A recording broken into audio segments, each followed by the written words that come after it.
फडणवीसांनी आदित्य ठाकरेंना पप्पूची उपमा दिल्यानंतर भाजप आणि सेनेमध्ये वाकयुद्ध. शेलारांनी नकळत फडणवीसांना पप्पू ठरवलं. उद्धव ठाकरेंची टीका. भाजपचंही जोरदार प्रत्युत्तर.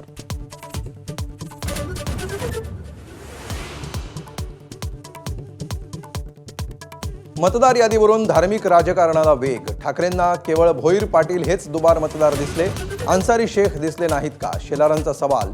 तर बोगस मतदार असल्याचं मान्य केल्यानं आभार. रोहित पवारांचा पलटवार.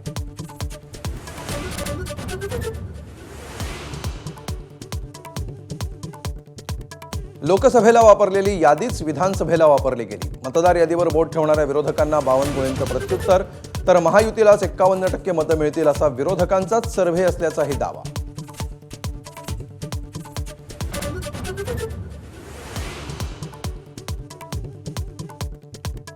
फलटणमधील महिला डॉक्टर आत्महत्या प्रकरणावरून सुषमा अंधारेंचं ठिय्या आंदोलन. पोलीस तपासावर प्रश्न उपस्थित करत अंधारे आक्रमक. जयकुमार गोरे आणि चाकणकरांवर हल्लाबोल.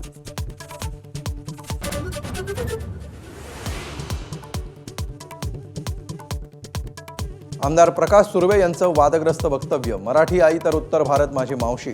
आई मेली तरी चालेल पण मावशी जगली पाहिजे. उत्तर भारतीय मतांसाठी प्रकाश सुर्वे यांचं वादग्रस्त विधान.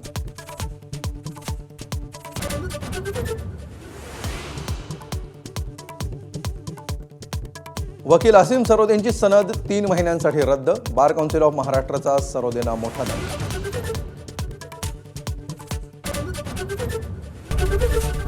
एबीपी माझा, उघडा डोळे बघा नीट.